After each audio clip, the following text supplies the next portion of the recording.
Okay, so I'm going to be reading you the learning targets for this lesson. I'm going to then read you the directions and read you the article. I'm going to give you extra background information while reading that you can add to your hard copy if you have one. If you do not have one, you can always just write in your notebook the extra information that I give you, because you can pause this video at any time and then start it back up so that you can capture some of what I'm saying in your notebook or in your notes on your phone, however it is that you are keeping notes. So like I said, I'm going to be reading the documents, reading the questions with you, just giving you some more guidance, some more outside information. We're going to start with learning targets, then I'm going to go down to the bottom of this where you have words that are defined. I'm going to define those words with you, then I'm going to read the article, give you extra background information about the article, and yeah, that's about it, just to try and make this process a little bit easier for everybody. So learning targets for today. First one, I can gain an understanding of how the civil rights movement was an attempt by people and the government to address major social problems in the United States. So social problems, basically what's going wrong with society. We're really looking at racial inequality at this time and segregation. Those are the social problems. The civil rights movement is how we deal with those social problems. So how are we going to change them? A movement is how we change things. Second learning target, I can explain how Syracuse played a role in this movement to help equality for African Americans. So we're going to look at a local lens and figure out how Syracuse also tried to change what's going on with segregation and racial inequality during this time period. So we skipped over a little bit. We just finished World War II. Now we're moving into the civil rights movement. That's just how the district decided to do this. So if you have any questions about what happened in between, I'll be more than happy to help you with that. But for lessons' sakes, we're going to just get into the civil rights movement. So I'm going to go down and define, read the definitions. So if you scroll to the bottom of the lesson, it has bunch of vocab words. It says word definition. So the first one is civil rights. Civil rights are the rights of citizens to political and social freedom and equality. So those are your rights to have fair treatment in politics from police officers, as well as social freedom and equality, your education, which is still free, and just having all the same rights as everybody else. Civil disobedience, the refusal to comply with certain laws or to pay taxes and fines as a peaceful form of political protest. So, civil means you're doing it in a way that's not violent. You're civil, like you're cool, you're calm, you're collected. You're not trying to start trouble, really. You're just trying to raise awareness. So civil disobedience, the refusal to comply with certain laws. So you might be like, no, I'm not going to sit in the back of the bus. That's not fair. Maybe it's a rule, but it's not a fair rule. Okay. Nonviolent protest is the practice of achieving goals such as social change through symbolic while not being violent. So this might be a sit-in where you just sit and you're silent, you're protesting something that's happening just by sitting down and making it uncomfortable for other people, or making it the issue aware, like raising attention to an issue. It could be just a march, like a march on Washington. It could be a speech. Nonviolent protest, any way that people are not getting hurt, but you're still raising awareness to an issue. Segregation, the enforced separation, so that's how you remember segregation. Segregation, separation, very similar words. of different racial groups in a country, community, or establishment. So we talked about segregation a lot this year. We talked about it last when we were discussing World War I and the Harlem Hellfighters. Also talked about it during the Harlem Renaissance, how after the Civil War, it didn't just mean, oh, everybody's free, everybody's equal. Instead, we had separate but equal with Plessy versus Ferguson court case, which we all decided when we talked about it was not really the case.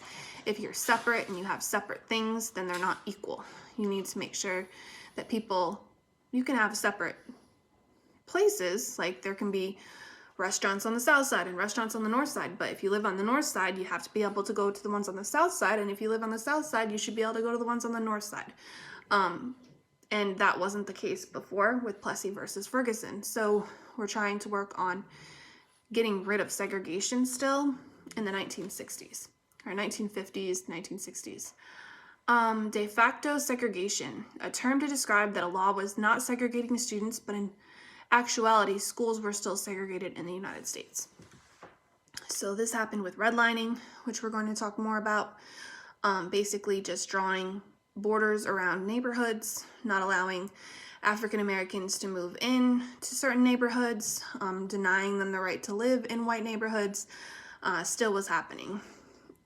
Okay, racism, the belief that all members of each race possess characteristics or abilities specific to that race, especially so as to distinguish it as an inferior or superior to another race or races.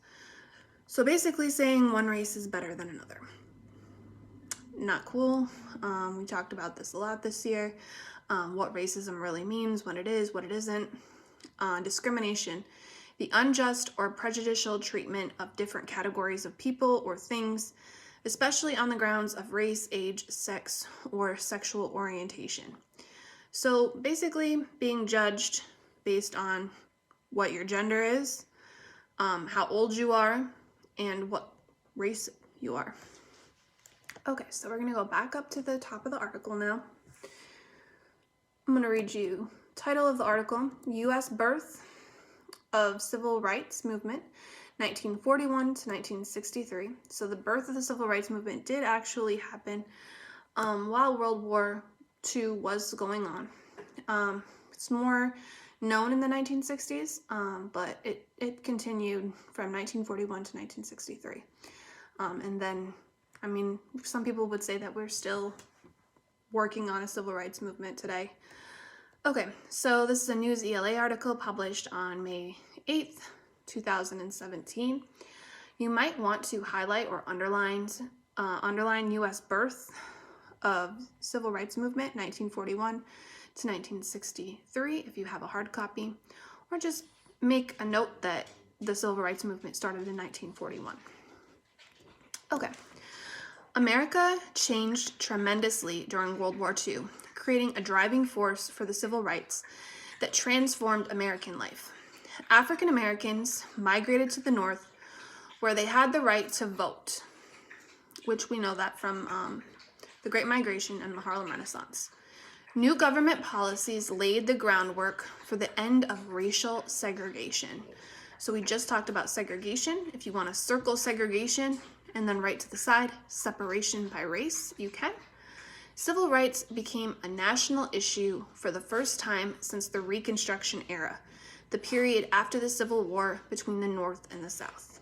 I would like you to pause the video after I ask you this question. So basically, I would like you to think about those 3 amendments that we focused on at the beginning of this school year. So what were the 3 amendments that go with the Reconstruction? There are 3 amendments, numbers, and they are focused on Reconstruction and ending injustices against African Americans. So pause the video, please, and think about, brainstorm, pair share with your parent if you want to, what those amendments are.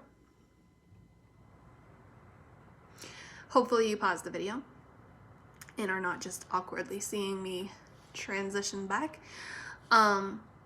Basically, there are 3 amendments, the 13th, the 14th and the 15th Amendment. So give yourself a nice little high five if you wrote down 13, 14, 15. The 13th Amendment abolishes slavery, so it gets rid of it. The 14th Amendment gives citizenship to all people born in the United States. The 15th Amendment gives African American men, remember not women, men, the right to vote. So again, 13th Amendment abolishes slavery. 14th Amendment gives citizenship to all people born in the United States, focusing on Native Americans and African Americans. And the 15th Amendment gives all African American men the right to vote. Remember, women do not have the right to vote until 1919. So, end of the Reconstruction era, 1863, 1864, all of these amendments are popping up. And that's kind of where it's left. So after that, there's no more civil rights talked about for African Americans until we talk about Plessy versus Ferguson. Separate is not equal, which we already mentioned in this video. Or separate is equal, they say, but later on, we're going to find out that's not really the case. Okay, so the first question that goes with this, I'm going to read it to you, but I will not be answering it in the video, is read the sentence from the first paragraph of the article. New government policies laid the groundwork for the end of racial segregation. What is the meaning of the phrase laid the groundwork as it is used above? So you need to be answering that question. What does it mean, laid the groundwork? What does that mean? So that's your first question that goes with this article. I'm going to continue reading. You will be working on that question on your own. Just know that that is your first question that will be graded in this assignment. Okay, minorities such as African Americans served in the military but fought in units that were segregated from white soldiers. So we already know that with the Harlem Hellfighters, who ended up fighting in France instead of fighting side by side with U.S. soldiers during World War I. Same thing happened in World War II. Segregated units, they didn't fight for France, they fought for the United States, but they were not fighting side by side with other white soldiers. They had their own segregated units. However, the defense industry also created new jobs that eventually brought about social and legislative reform. Millions of married women and mothers worked outside the home for the first time, and some remained employed after the war was over. Approximately 65,000 Native Americans left their reservations to work in wartime industries and serve in the armed forces. African Americans demanded their fair share of jobs and an end to segregation in the government departments and the military. Franklin Delano Roosevelt responded by banning discrimination in defense industries. To assure the companies complied, he formed the Federal Employment Practices Committee, or the FEPC. This committee held hearings to expose racial discrimination and help African Americans in the North find work. So if you want to write to the side, FDR, president, creates the Federal Employment Practices Committee. Make sure that African Americans have the right to work in the North. Make sure that they find jobs and they're not being discriminated against based on their race. Okay, so continuing. The formation of the FEPC also led to the first civil rights case regarding equal employment for Latinos. Protests were held before the FEPC to expose the fact that Latinos were still denied jobs in many war industries. Despite the American citizenship, they were still considered aliens by employers. So we talked about this word aliens already. Aliens basically means that they are not citizens, but as it states there, that they were citizens. So it's just people being racist based off from where they originated.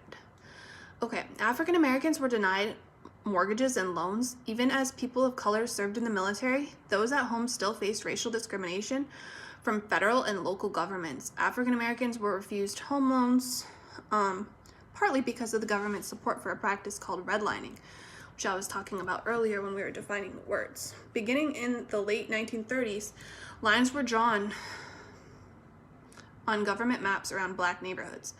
Within these neighborhoods, banks refused to give out mortgages or loans, redlining, preventing investments from flowing in, and made poor neighborhoods poorer. This happened in Syracuse as well, if you did not know this. That's why our map is so, if you look at a map of Syracuse and where certain races live, there's pockets of different races in different neighborhoods. It's one of the most segregated cities in New York. If you see like Tip Hill, you relate to the Irish. The West Side is where most of the Hispanic or Latino people live. South Side, predominantly African American. North Side, it's changing, but it used to be predominantly Italian. I mean, it's definitely seen in Syracuse, and now as more people start to move out into the suburbs, or more white people start to move out into the suburbs, then the city is becoming a little bit more racially dispersed. But again, all of the white people are just still moving out, so it's still redlining. Sorry, let's get back to the article. Redlining prevented investments from flowing in and made poorer neighborhoods poor. It also prevented African Americans from owning their own homes, the most important way of building wealth in the 20th century. Other minorities had to fight for equal rights as well. During World War II, nearly 110,000 people of Japanese descent from Oregon, Washington, and California were sent to internment camps. We just wrote a whole CER on this, so you have lots of background information on that. In 1942, the Federal Executive Order of 9066 ordered civilians cleared from military areas. I'd like you to underline that because it's going to help you answer a question later on. But only Japanese Americans were forced to leave. In the Zoot Suit riots of 1943, police did not protect Latino teenagers who were attacked by white servicemen for wearing zoot suits, which was a fashion of the time. Many Chinese also struggled against anti-Chinese racism and were only allowed to immigrate to the United States in 1943. So again, immigration laws still happen today, limiting the people that are allowed into the United States based on race. Native Americans were denied the right to vote. In 6 states, they were accused of not being able to read, not being citizens, and not paying taxes. Lots of discrimination happening during this time, which is why the civil rights movement was needed. Okay, so on to the next paragraph. NAACP blasts segregation. World War II spurred a strong sense of injustice among African Americans. The National Association of Advancement of Colored People, began major attacks against discrimination and segregation. It was encouraged by the record of black servicemen in the war and financial support from white donors. Social pressure to end segregation also increased during and after the war. In 1944, the Swedish economist Gunnar Myrdal published An American Dilemma, which gives a blunt account of the history of racial injustice in the U.S. The book became extremely influential. In 1946, President Truman established a federal civil rights committee that called for the end of segregation in America. In 1948, based on the committee's findings, Truman issued Executive Order 9981. So we should be underlining that because, again, it's going to help us answer a question later. Desegregating the military. So no longer would there be all black regiments and all white regiments. It also led to the 1954 Supreme case ending segregation in the country's schools. So Brown versus Board of Education took out Plessy versus Ferguson, separates no longer equal, schools would be desegregated. Okay, question 2. Read the 4 statements below and circle which statement shows the order of government action during and after World War II. Okay, so A, Executive Order 9981, formation of the Federal Civil Rights Committee, formation of the FEPC, and Executive Order 9066. Again, we're trying to do the order. So what came first, what came next, what came after that, and what came last. Executive Order 9066, formation of the FEPC, formation of the Federal Civil Rights Committee, Executive Order 9981. C, formation of the FEPC, Executive Order 9066, formation of the Federal Civil Rights Committee, Executive Order 9981. D, formation of the FEPC, Executive Order 9066, Executive Order 981, formation of the Federal Civil Rights Committee. Okay, see, that's just a multiple choice question. You're going to pick which sequence is the correct one based on the reading. Okay, question 3. Based on Truman's executive order, what can we assume about the findings of the Federal Civil Rights Committee? So basically, what are we assuming about the Federal Civil Rights Committee? What do you question about it? What's good about it? What's bad about it? What did you find out about his Federal Civil Rights Committee? Question 4. Circle what would be one of the long-term effects of redlining on African American families. A. They accumulated wealth through work rather than by owning homes, meaning African Americans owned small businesses. B. Large numbers of African Americans would migrate to the northern cities, meaning that the South became largely white. C. They participated in the FEPC in order to find better housing options, leading them to moving into the suburbs. Or D. They failed to accumulate wealth that would be passed on to their children, keeping African Americans in poverty.